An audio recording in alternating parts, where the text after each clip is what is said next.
विश्वास करो तुम हर कीमत पर, जो तर्क पे खरा उतरता है।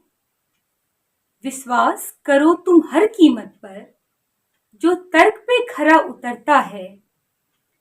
जहां तर्क है मिट जाता, जहां तर्क है मिट जाता, वहां अंधविश्वास उभरता है, वहां अंधविश्वास उभरता है।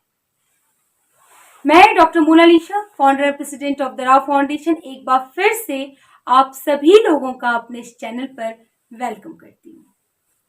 मैं आज फिर से एक नए टॉपिक के साथ, जैसा कि थंबनेल में आप लोगों ने देख ही लिया होगा, आज का टॉपिक है difference between faith and blind faith, यानी विश्वास और अंधविश्वास में अंतर। ज्ञान चर्चा आरंभ करने से पहले एक छोटी सी गुजारिश हमेशा की तरह, अगर आप लोगों को मेरे द्वारा दिया हुआ ज्ञान सुनने में अच्छा लगता है तो इसे लाइक, शेयर, कमेंट और सब्सक्राइब जरूर से करें, क्योंकि आपके ऐसा करने से हमें बहुत मोटिवेशन मिलता है। तो चलिए शुरू करते हैं। Let's get started.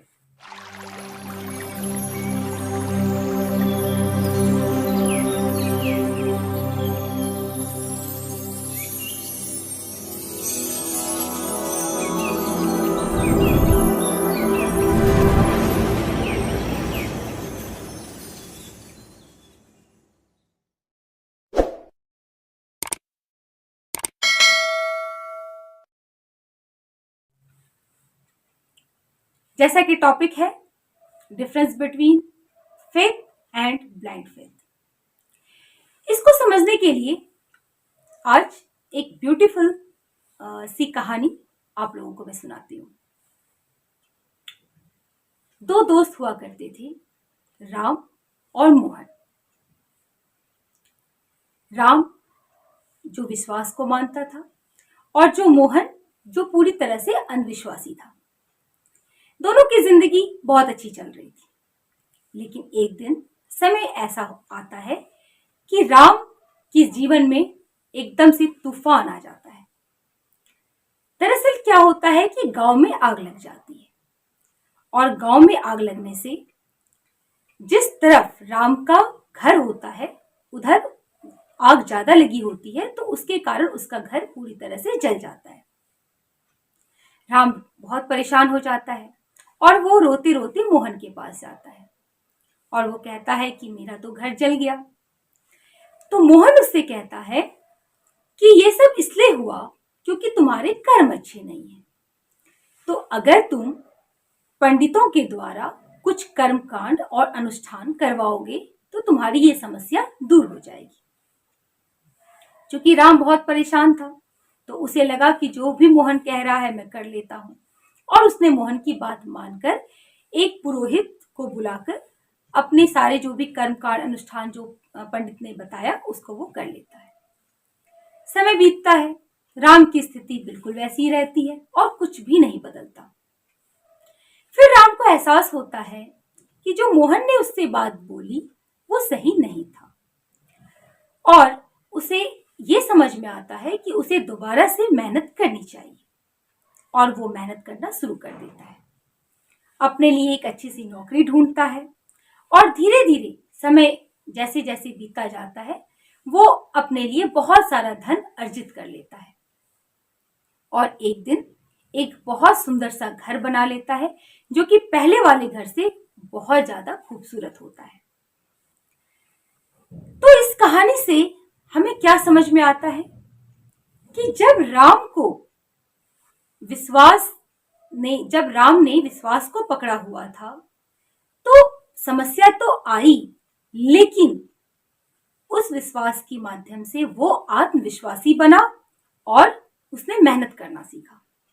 लेकिन जब उसने मोहन की बात मानी, जब उसने अंधविश्वास का रास्ता अपनाया, तो उसके जीवन में क्या होता है,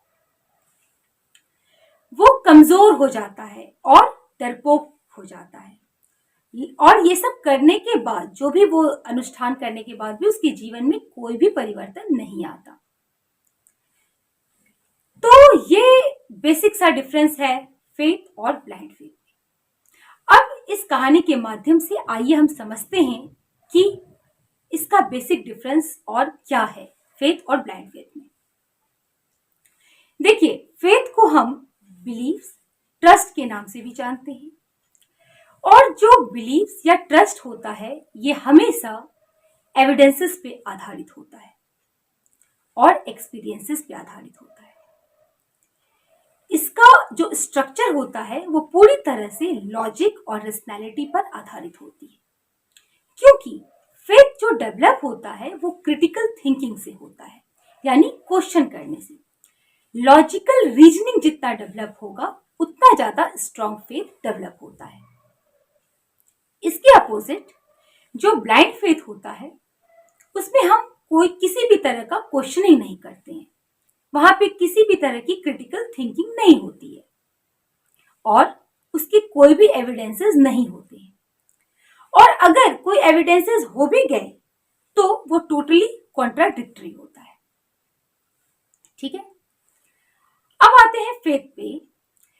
फेथ जो है वो स्क्रूटनी पे भी निर्भर करता है, वो जीवन के हर पहलू और हर मोड़ पे स्क्रूटनी करता है, और फेथ जो होता है वो directly proportional to WH questions होते हैं। अब आप कहेंगे कि ये directly proportional to WH questions क्या है? तो देखिए, जितने भी WH क्वेश्चंस हैं, जैसे वाई, वेयर, हु, जितने भी WH क्वेश्चंस होते हैं, इन सब का एक डायरेक्ट कोरिलेशन होता है फेथ के साथ। इसलिए मैंने बोला कि डायरेक्टली प्रोपोर्शनल यानी इक्वल टू WH क्वेश्चंस। तो फेथ क्या होगा? जो डायरेक्टली प्रोपोर्शनल होगा WH क्वेश्चन से, यानी व्हाट, वेयर, व्हाई, जितने भी इस तरह के क्वेश्चनिंग्स होते हैं। और इसके अपोजिट ब्लाइंड फेथ में किसी भी तरह के WH क्वेश्चंस नहीं होते हैं। ब्लाइंड फेथ आपको थोपा जाता है, कुछ अपनी महत्वाकांक्षाएं और वर्चस्व को कायम करने के लिए, कुछ डिक्टेटरशिप को क्रिएट करने के लिए कुछ लोग आपके ऊपर ब्लाइंड फेथ थोपते हैं। और इसमें जो बहुत फेमस है वो कुछ धर्म के ठेकेदार हैं और कुछ इंडिविजुअल्स भी होते हैं जो अपने स्वार्थ को सिद्ध करने के लिए आपको अंधविश्वास की तरफ लेके जाते हैं, क्योंकि उनको आपके उत्थान से कोई लेना देना नहीं होता है। उन्हें बस अपनी दुकानें चलानी होती है, क्योंकि अपना स्वार्थ सिद्ध करना है। तो वो आपको डर का एक माहौल क्रिएट करते हैं। वो आपको कहते हैं कि आप अपने कर्मास ठीक कर लीजिए, अपनी कर्मा क्लींजिंग कर लीजिए, ये कर लीजिए, वो कर लीजिए, ये उपाय कर लीजिए, वो उपाय कर लीजिए। ये सब एक अंधविश्वास की तरफ धकेलना है। देखिए, जो सही मार्गदर्शक होगा वो आपको हमेशा विश्वास की तरफ लेके जाएगा, ना कि अंधविश्वास की तरफ। अब समझते हैं कि जो विश्वास होता है वो क्वेश्चनिंग करना सिखाता है। इसी कॉन्टेक्स्ट में हम कुछ उदाहरण देकर के समझेंगे कि विश्वास और अंधविश्वास में बेसिकली क्या अंतर है। जैसा कि हमारे धर्म ग्रंथ, शास्त्र, ये सब में और कुछ चालीसा में आप लोगों ने भी सुना होगा, जैसे हनुमान चालीसा तो हम सब पढ़ते हैं। तो उसमें एक जगह ये लिखा हुआ है कि हनुमान जी ने सूर्य को अपने मुंह में छुपा लिया। ठीक है, ये हम बचपन से सुनते आए हैं और बड़े हम अच्छे से बड़े मंत्र मुग्ध होकर के इस चालीसा को भी हम पढ़ते हैं, लेकिन कभी हम इस पे क्वेश्चन नहीं करते, क्योंकि हमें उस तरह की ट्रेनिंग ही नहीं मिली है कि हम क्वेश्चन करें। अब यहाँ पे एक बात समझिए कि जो ये हनुमान चालीसा में लिखा हुआ है कि हनुमान जी ने सूर्य को अपने मुंह में छुपा लिया, क्या ये प्रैक्टिकली पॉसिबल है? जब ईश्वर आते हैं तो वो इस बॉडी के स्ट्रक्चर में आते हैं और हर बॉडी के अपने लिमिटेशंस होते हैं। तो जब लिमिटेशंस होगा तो ये क्या पॉसिबल है कि हम उतने दूर का सफर, पहले तो उन्होंने कैसे इतना दूर का सफर तय किया, क्योंकि जो सूर्य है वो पृथ्वी से बहुत दूर है, और उसके बाद जो इतना गर्म एक ऑब्जेक्ट, जो एक सन है, इतना गर्म है, उसको उन्होंने अपने मुंह में छुपा लिया। ये कैसे पॉसिबल है? ये तो बिल्कुल भी पॉसिबल नहीं है। आप प्रैक्टिकली देखो, किसी गर्म वस्तु को आप छूते हो तो हम सबका स्किन इतना सेंसिटिव होता है कि वो हम तुरंत जल जाते हैं। तो उतना गर्म ऑब्जेक्ट हनुमान जी ने उसको मुंह में छुपा लिया, ये प्रैक्टिकली कहीं से भी पॉसिबल नहीं है, पर ये चालीसा में मेंशन है। तो अब यहाँ पे समझते हैं कि इसका एक्चुअल में मीनिंग क्या है। एक शब्द है एलिगरी। एलिगरी एक लिटरली टर्म्स होता है जिसको बेसिकली ग्रीक पोएट होमर ने दिया है, और इसको हाईलाइट जो किया है वो ग्रीक फिलोसोफर प्लेटो ने किया है। तो एलिगरी बेसिकली क्या होता है? एलिगरी का मतलब होता है जिसके दो मीनिंग होते हैं, कॉनोटेटिव मीनिंग और डेनोटेटिव मीनिंग, यानी एक सरफेस मीनिंग और एक हिडन मीनिंग। तो यहाँ पे जो हनुमान जी वाली बात है कि उन्होंने मुंह में छुपा लिया, इसका बेसिकली एक हिडन मीनिंग है। मतलब कहने का ये है कि उन्होंने जिस सूर्य को छुपा लिया जो कि एक सत्य है, और सारे लोक में अंधियारा हो गया, यानी वो सत्य छुप गया, क्योंकि वो समय अभी नहीं आया है, क्योंकि वो सत्य जो है वो सत्य गुरु के द्वारा उजागर किया जाएगा। तो तब तक के लिए हनुमान जी ने उस सत्य को छुपा लिया। अब वो सूर्य कैसे सत्य है उस पे तो एक अलग से वीडियो मैं बनाऊंगी, इस वीडियो में मैं काफी लंबी हो जाएगी। तो अभी तक के लिए आप लोग यहाँ से ये समझिए कि जो वो सूर्य है जो कि सत्य है, तो उसको उन्होंने मुंह में छुपा लिया, यानी उस सत्य ज्ञान को उन्होंने छुपा लिया, और इसलिए चूंकि सत्य ज्ञान छुप गया तो सभी लोक में अंधियारा हो गया, और जितने भी धर्म हैं उन्होंने अपने अपने ज्ञान बना लिए और अपने अपने एक हिसाब किताब के साथ वो चल रहे हैं। तब तक चल रहे हैं जब तक कि वो सत्य सामने नहीं आ जाता है। तो इसका एलिगोरिकल मीनिंग ये निकलता है। अब आते हैं कि ये जो फेथ और ब्लाइंड फेथ है, तो जब हम एलिगरी को समझ लेते हैं तो हमें ये समझ में आता है कि जो भी हमारे आसपास हो रहा है उसका एक हिडन मीनिंग होता है। ठीक है,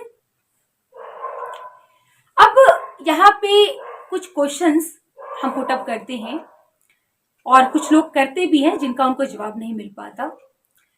जैसे कि अगर आप किसी से ये पूछिएगा कि वेद कब आया, तो वो कहेंगे कि ये तो वेद जो है वो तो आदि से है। अब आदि से है तो अब समझने वाली बात ये है कि होमोसेपियंस के पहले कौन थे? डायनासोर्स थे। तो वो कह रहे हैं कि वेद आदि से आया, तो वेद पहले डायनासोर्स ने पढ़ा, फिर होमोसेपियंस ने पढ़ा, और ऐसे वेद आया। क्या ये प्रैक्टिकली आपको फिजिबल लग रहा है? बिल्कुल भी नहीं। सबसे बड़ी बात जो हमारी एक एनसीईआरटी जो हमें एक करिकुलम देती है, वो हमें क्या पढ़ाती है? वो हमें इंडस वैली सिविलाइजेशन से पढ़ाती है। तो अगर ऐसा है तो वो क्यों हमें इंडस वैली सिविलाइजेशन से पढ़ाती है? और जो एक हम आर्कियोलॉजिकल सर्वे होता है तो उनके क्या एविडेंस बोलते हैं, एविडेंसेस उसकी क्या बोलते हैं, उसकी प्रामाणिकता क्या बोलते हैं, उस पर भी तो हमें गौर करना होगा। तो ये तो कुछ एग्जाम्पल मैंने आपको बताया। इस तरह के बहुत सारे ऐसे क्वेश्चंस हैं जिसके जवाब नहीं है, और ये जितने बाबा और गुरु लोग बैठे हैं इनके पास कोई जवाब नहीं होता, क्योंकि ये इन्हें पता ही नहीं है, तो ये कहाँ से जवाब देंगे? फिर इनके पास एक जवाब ये हो जाता है कि ये तो आस्था का विषय है। और दुर्भाग्य ये है कि इस हमारे सिर्फ ये बात भारत की ही मैं नहीं कहूंगी, ये इंटरनेशनली भी ये चीज देखी जा रही है कि कई पढ़े लिखे लोग भी ऐसा कहते हैं, लॉजिक रैशनैलिटी सब अपनी जगह सही है, पर ये सब बातें आस्था का विषय है। तो मेरा उनसे एक सवाल ये है कि अगर आस्था का दिशा सही नहीं होगा तो उसकी दशा दुर्दशा में तब्दील हो जाएगी। कितना समय लगता है? अगर आप सही आस्था को लेकर के नहीं चल रहे हैं तो वो तो दिशा विहीन है। आप लोगों ने, हम सब ये चीज जानते हैं कि जैसे सोसाइटी में हम रहते हैं तो एक नॉर्म्स होता है। क्यों बनाए जाते हैं ये नॉर्म्स? ताकि समाज में एक डिसिप्लिन स्थापित हो सके, है ना। और जब भी कोई कार्य ऐसा होता है जो समाज के नॉर्म्स के अकॉर्डिंग नहीं होता, तो हम कहते हैं कि आउट ऑफ सोसाइटी है, आउट ऑफ बॉक्स बात हो रही है, आउट ऑफ कॉन्टेक्स्ट बात हो रही है, और उस वर्ग को समाज बहिष्कृत कर देता है। तो ये बात तो जीवन के हर पहलू पे लागू होता है। तो जब बात आस्था की आती है, तो ठीक है, वो एक इंडिविजुअल आस्था है, आपकी इंडिविजुअल इमोशंस हैं, वो बात सही है अपनी जगह, लेकिन उसकी दिशा भी तो आपको तय करनी होगी। अगर आप उसकी सही दिशा ही तय नहीं करते हैं, तो वो तो दिशा विहीन है, उसका कोई अर्थ ही नहीं निकलता आपके जीवन में, और आप कभी भी वो मोक्ष की प्राप्ति नहीं कर सकते हैं। ये जीवन बहुत मूल्यवान है, इस बात को हमें समझना होगा, और हमें ये समझना होगा कि विश्वास और अंधविश्वास में सिर्फ 2 अक्षर का फर्क होता है। अंध यानी अंधा, यानी ब्लाइंड। क्या होता है कि अगर हम इस चीज को गहराई से नहीं समझते हैं, तो कुछ जो धर्म के ठेकेदार हैं, जो अपनी पर्सनल गेन के लिए बैठे हैं, वो भोले भाले लोगों के साथ क्या करते हैं, उनका ब्रेन वॉश कर देते हैं, उनका वो ब्रेन वॉश कर देते हैं, और क्योंकि उन्हें तो अपना स्वार्थ सिद्ध करना है।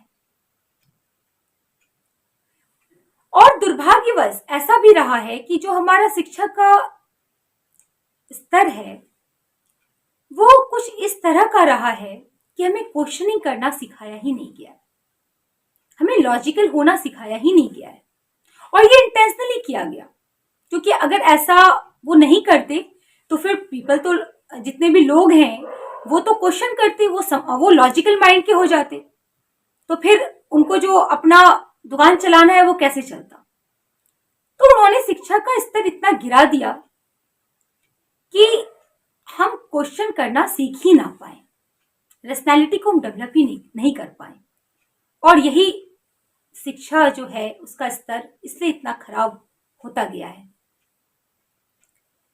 तो ये सब एक होता है ना, अपना सेल्फ मोटिव के द्वारा, एक कॉन्स्पिरेसी के द्वारा किया गया है, और इसके शिकार हुए हैं लोग। तो कहने का तात्पर्य यह है कि आपका जीवन बहुत मूल्यवान है, तो आपको ये तय करना होगा कि आपको विश्वास की तरफ जाना है या अंधविश्वास की तरफ जाना है। क्योंकि जो लोग अपने स्वार्थ के लिए बैठे हैं, उनको आपके उत्थान से कोई लेना देना नहीं है, उन्हें ये बिल्कुल भी मतलब नहीं है कि आपका उत्थान हो रहा है या नहीं हो रहा है। आज आपका पतन हो जाए, उनका क्या जाता है, उन्हें तो बस अपना उत्थान करना है। तो ऐसे लोगों का शिकार बनने से अपने आप को बचाइए। ईश्वर ने आप लोगों को माइंड दिया है ना? क्यों दिया है? ताकि आप सोच समझ को विकसित कर सकें। माइंड क्यों दिया? सोचने वाली बात है। अगर हम किसी के थॉट प्रोसेस जो भी उनका है, चाहे वो जो सेल्फ मोटिव से घिरा हुआ थॉट प्रोसेस है, क्या उसकी गुलामी करने के लिए हमें ये माइंड दिया गया है? बिल्कुल भी नहीं। हमें ये माइंड दिया गया है यूज करने के लिए, और जितना क्वेश्चन कीजिएगा, जितना तर्कशील बनिएगा, उतना आप अपने माइंड का विस्तार कीजिएगा, और उतना ही अपने जीवन को सार्थक कीजिएगा। गुलामी करने के लिए आपका जन्म नहीं हुआ है, उत्थान करने के लिए आपका जन्म हुआ है। तो सही मार्गदर्शक चुनना है, विश्वास और अंधविश्वास में ये तय करना है कि ये दोनों के रास्ते में किस रास्ते को आपको चुनना है, कौन आपका जीवन में आपको आत्मविश्वासी और एक स्ट्रॉन्ग फाउंडेशन देता है, और कौन आपको कमजोर और डरपोक बनाता है। फेथ आपको हमेशा स्ट्रॉन्ग फाउंडेशन देगा, और ब्लाइंड फेथ आपको हमेशा कमजोर बनाएगा। तो आज के वीडियो में इतना ही। उम्मीद करती हूं कि आप लोगों को ये ज्ञान अच्छा लगा होगा। अगर आप लोग चाहते हैं कि मैं किसी अन्य टॉपिक पे भी वीडियो बनाऊं, तो आप कमेंट बॉक्स में मेंशन कर सकते हैं, मैं डेफिनेटली उस पर वीडियो बनाऊंगी। और तब तक के लिए सभी को नमस्कार।